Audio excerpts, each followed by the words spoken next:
Hop, hammaga salom. Unreal Engine Exterior kursini birinchi darsini boshlab olamiz. Birinchi darsimizda nimalar bo'ladi?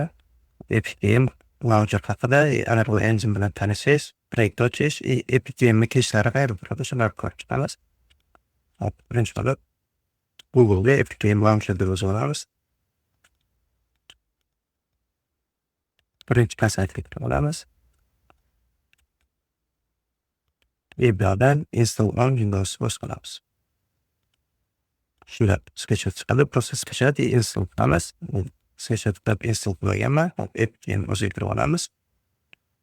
Hop, sizlar ochganinglarda mana bu bo'limni turgan bo'ladi, magazin bo'limida. Unreal Engine'ga o'tib olamiz. Bizda xuddi shunaqa aktiv chiqadi. Hop, bibliotekaga o'tib olamiz. Shunda burada Unreal Engine'da versiyalari chiqib keladi. Pastda o'sha proyektlar, hop, ular pastida biblioteka, ya'ni siz o'zingiz fayl yoki Epic Game'dan olib qo'ygan narsalaringizni shu yerda saqlanib turadi. Hop, plyus bo'lsa, Unreal Engine versiyasini tanlab olamiz. Bu yerda bizga qaysi versiya kerak bo'lsa, o'sha versiyani tanlaymiz. Misol uchun 5 to'g'ri bo'lsa, ustalaritimiz olamiz. Shunda 20-25 GB primерni o'shani sketchet qilib oladi, o'zi ustalavka qiladi. Hop, undan keyin Dropshippers olamiz.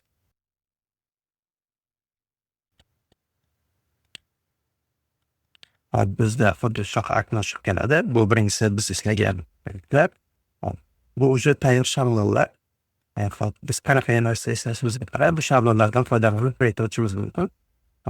Games bo'limida agar bu shablondan foydalanadigan bo'lsak, juda ko'p pluginlar o'chib bo'ladi. Optimizatsiya uchun film bo'limida ham xuddi shunaqa bizga kerak bo'ladigan bo'limi, arxitektura bo'limi и pustli blank tanlab olamiz. Hop, bu yerda proyektimiz qayerda turishi,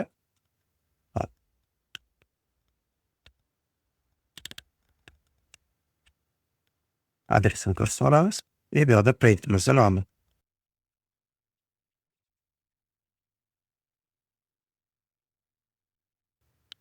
Bizda xuddi shunaqa atmosferada bu yerda nimalar bor?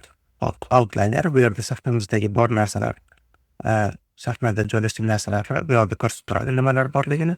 Hop, voice aktyorda bu yerda sahnamizga nimalar qo'shmoqchi bo'lsak, misol uchun klub qo'shmoqchi bo'lsak, klub yoki svet qo'shmoqchi bo'lsak, svetlar shu yerda turadi.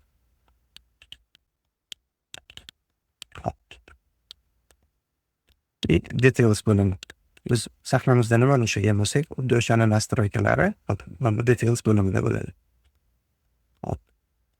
Agar bular misol uchun yo'q bo'lsa, window bo'limida o'tib, bu yerdan qo'shib olishimiz ham mumkin. Biz aktyor yoki details yoki reporting qo'shib olishimiz mumkin. Bizda content browser qo'shib olamiz. Bu nima? Proyektimizdagi hamma assetlar, hamma narsalar mana shu content browser ichida turadi. Shundan foydalanamiz. Hop, biz bu yerda telefonlarni pap ochib olib, laptop pap ochib olishimiz mumkin. Bu yerda yangi level sozib qilib,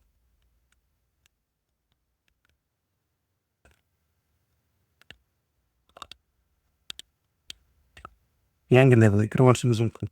Level nima deydigan bo'lsak, hop, proyektimizda o'yinda leveli bilan bir xil. Biz o'yinni o'ynaganimizda birinchi leveldan ikkinchi levelga, ikkinchi leveldan uchinchi levelga o'tamiz. Bir-biriga bog'liq bo'lmagan har xil ssenalar bo'ladi. Bu yerda ham xuddi shunaqa biz har xil levellarda har xil ssenalar yetishimiz mumkin.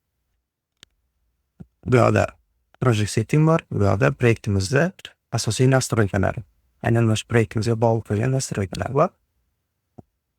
Bu yerda bo'limlarga bo'lib chiqilgan. Biz arxitektura shablonidan foydalanib proyekt ochganimizda bizga kerakli bo'lgan почти hamma pluginlar, hamma nastroykalar yoqib bo'ladi. Shuning uchun shablondan foydalanamiz. Keyin biz proyektimizga kirganimizda har doim mana shu levelni ochish uchun nima qilishimiz kerak deydigan bo'lsak, project setting o'tib olamiz. Bu yerda maps modsga o'tib olamizda